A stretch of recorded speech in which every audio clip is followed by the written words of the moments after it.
Well, what is going on, Agape City? Brad here, coming at you on a Monday for one of our Monday morning pastors.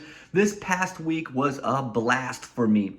It started off when I went to the post office one day this week, and whatever day I went was the wrong one. I guess it was the day where everybody comes to get their passport or whatever. So the line was all throughout that little room out into the main lobby area. It was just a super long line, and we're waiting in it, and I was kind of just cutting it up with the people around me. And the lady behind me was like, "Aren't you a pastor?" And I was like, "Yeah." And she goes, "Where's your church?" And I was like, "Well, I'm a pastor of Agape City Church. We meet at Parker Middle School at 9 o'clock and 11."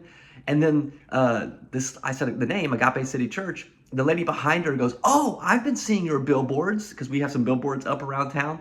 And I was like, "Yeah, that's us." And she goes, "Well, I might come check that out." And then a lady like three people back was like, "Oh, you should definitely go. I've been 3 times and we love it."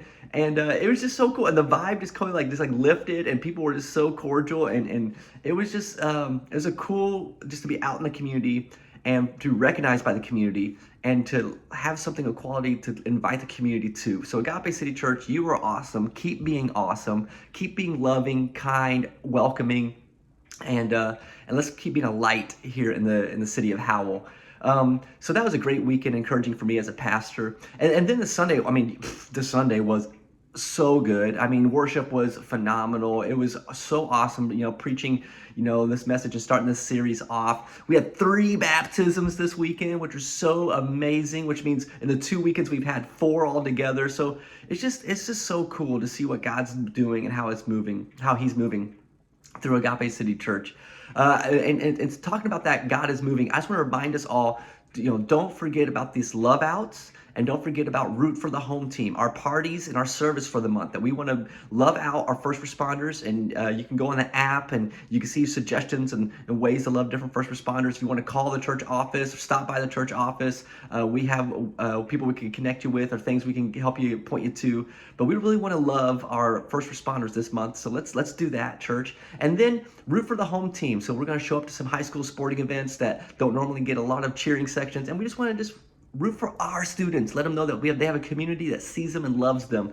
I'll be at the wrestling event. I know we got gymnastics, we got hockey, we have swimming. So again, go to the app if you want to join up with a group of Agape City people to root for the home team. But today, I want to give you a verse. I want to give you a verse to take with you. And this is a verse, I didn't get to it in the sermon yesterday, but it's a verse that goes right along with what we talked about yesterday. It's in 1 Corinthians, it's in chapter 10, and this is what it says. It says, "I have the right to do anything, you say, but not everything is beneficial. I have the right to do anything, but not everything is constructive. No one should seek their own good, but the good of others." See, Agape City, I have the right to do this, I have the right to do that. Well, maybe, but is it beneficial? Is it constructive? It's not always. Just because you have the right to do it doesn't mean it's beneficial to the other people around you. It doesn't mean it's constructive for you yourself. And it says, and we shouldn't do anything just for solely ourselves. We should do it for the good of those around us. So Agape City Church, this Monday morning, as you're getting out there and you're thinking about the good that you ought to do, think about the good for the people around you, and let's be a light this month, or this week, for the kingdom of God. I love you all. I will see you next Sunday. Peace. I'm out of here.